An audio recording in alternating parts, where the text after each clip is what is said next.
Hello, everyone. You're listening to Couch Coaches, the podcast edition. I'm Billy Trice. I haven't talked to you guys in a minute, but I'm back. A lot is happening in the world of sports since the last time I talked to you guys. And today I'm going to talk about the Summer League, what happened in the Summer League, Lonzo Ball, Markelle Fultz, Dennis Smith Jr., all those guys.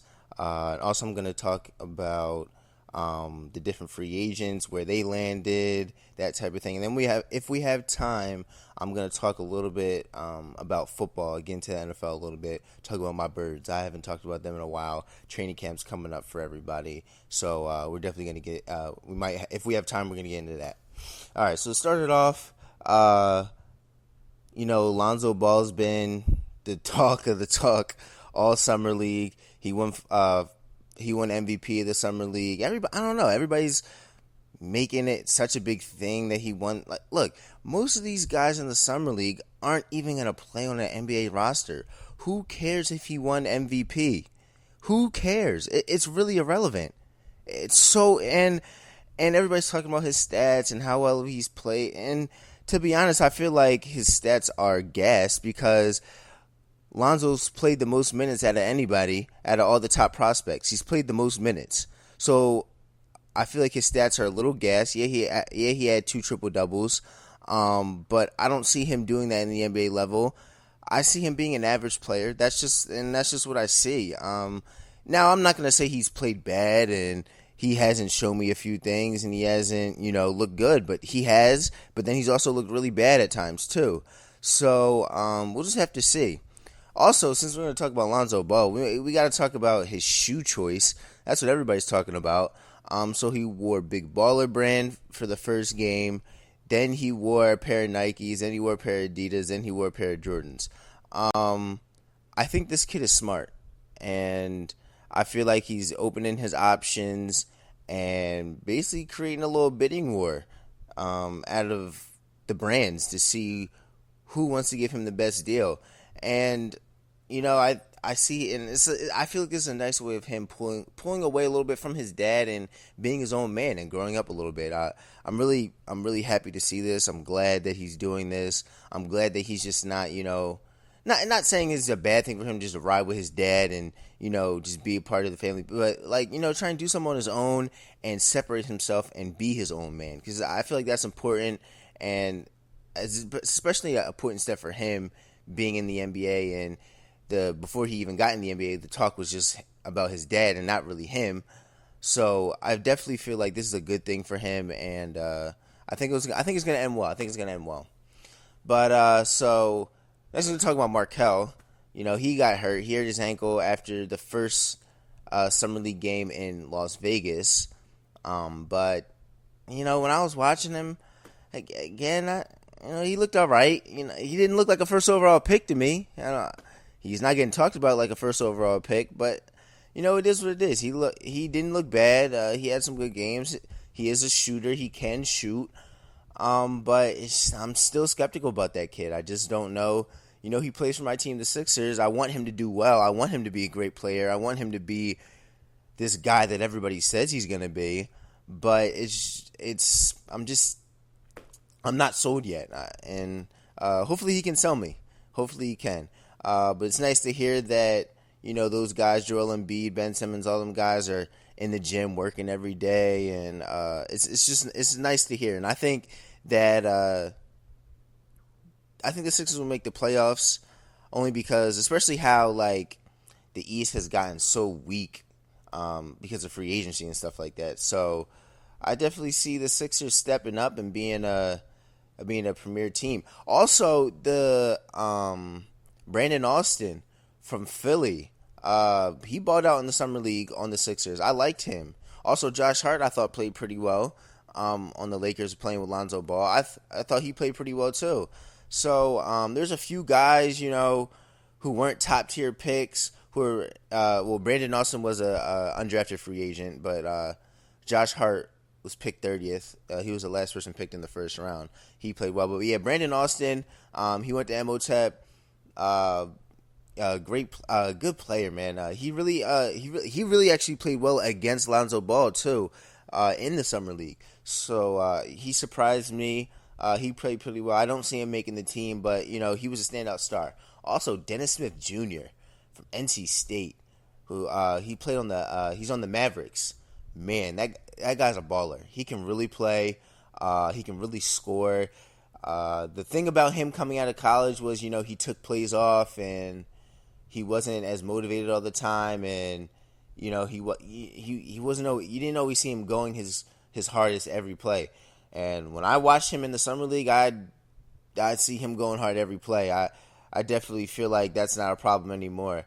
Something that people said the same thing about Ben Simmons, about him being lazy, taking plays off, that type of thing. We'll see about him too, but. Dennis Smith, he's really balled out, and I really think he's going to be a great player. De'Aaron Fox has played well. He's played really well. Jason Tatum's played well too. He's going to be a solid player. I definitely feel like that's just what the Celtics need to make them. It's not going to take them over the hump and get them over Cleveland, but it's definitely making them better than they were before. And he's definitely going to be a solid player and grab rebounds and score for them. And just make their team better. So yeah, that was really De'Aaron Fox. Yeah, De'Aaron Fox played well for the Kings. He struggled shooting a little bit, which we knew that was gonna come, but he just looks so athletic. When you see him play, he's all over the place defensively. You can just tell he's super fast, just John Wall type speed. And it's just amazing watching him play. And I was really high on him before the draft and during the draft. But now I'm really high on him, man. He's such a great player. He looks amazing. So to move on, we're gonna go on to free agency now. As you guys know, Carmelo is trying to go.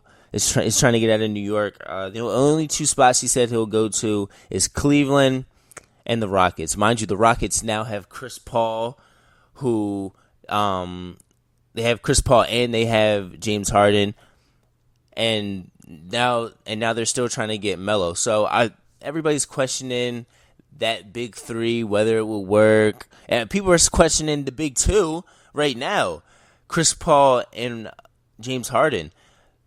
James Harden's used to he played point guard basically last year. Used to having the ball in his hand, ball dominant. Chris Paul's never not had the ball in his hand. He's ball dominant. How are these two going to play together?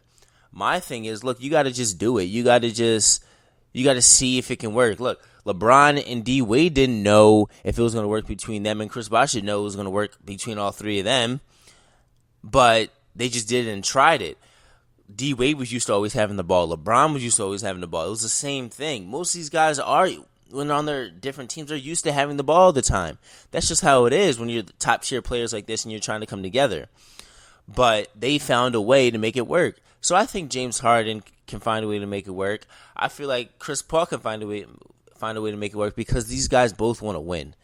See, like, that's the difference. Like, when you're trying to win and trying to get a championship and you have a high goal like that, it's easier to take a step back and be like, okay, you do this, you do that type of thing. That's what happened with Golden State. All those guys could be ball dominant on bad teams, but because they're together and they see themselves and they see the potential that they can win an NBA championship, they take steps back and let other guys take over when they need to, and then they get their chance to take over at their respective times. So it's all about it's all about working together and getting to that main goal, which is an NBA championship. Now, I do question Melo to the Rockets because of Mike D'Antoni. And as you guys know, Mike D'Antoni was the coach of the Knicks years ago when Melo was there, and that relationship didn't work out. And Melo basically went to management and said, look, it's either me or him. And they obviously picked Melo, and Mike D'Antoni was fired as their coach.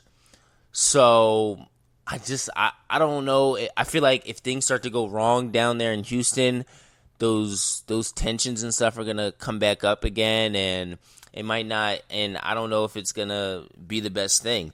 Just like it's like I'm gonna use this analogy. It's like an ex-girlfriend. So it's like you break up with her, and then you guys will talk for a while, and then you start talking to her again, and you start missing her, and you start talking again, and you guys get back together, and then you hit a rough patch, and then you realize, oh, this is why we broke up. This is why I didn't want to be with you. This is why we're not together anymore. I feel like it might be that type of thing. And so that's the only question, real question I would have with Melo going to the Rockets. But other than that, I feel like it could be a great thing for him. I feel like Melo could definitely take a step back because I think he's tired of losing. I think he wants a championship, and I definitely feel like Melo to the Rockets gives the Rockets a chance to go to the championship. But let's say Melo doesn't go to the Rockets. Let's say he goes to the Cavs.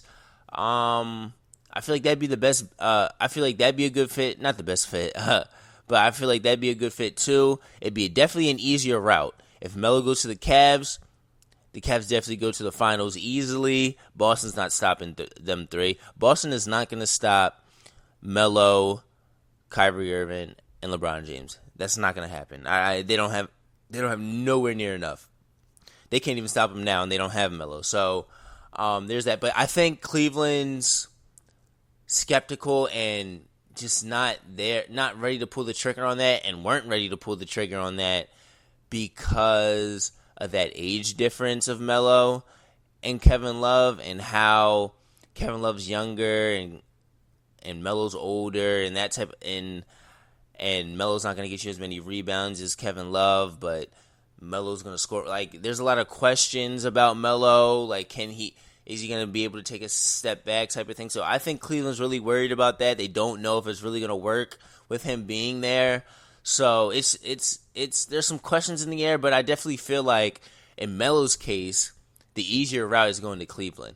But I hear Melo really wants to go to the Rockets. Like, that's where he wants to go. Like, that's and I just find that really weird because of Mike D'Antoni. Like, that baffles me because he really wanted Mike D'Antoni out of New York, and he got him out of there. So it's just like I'm just, I don't know. It's just weird to me. But if that's where he wants to go, that's where he wants to go. But it's time for Melo to finally get out of New York. I don't want to see him coming opening day in a New York Knicks jersey. I'm sorry.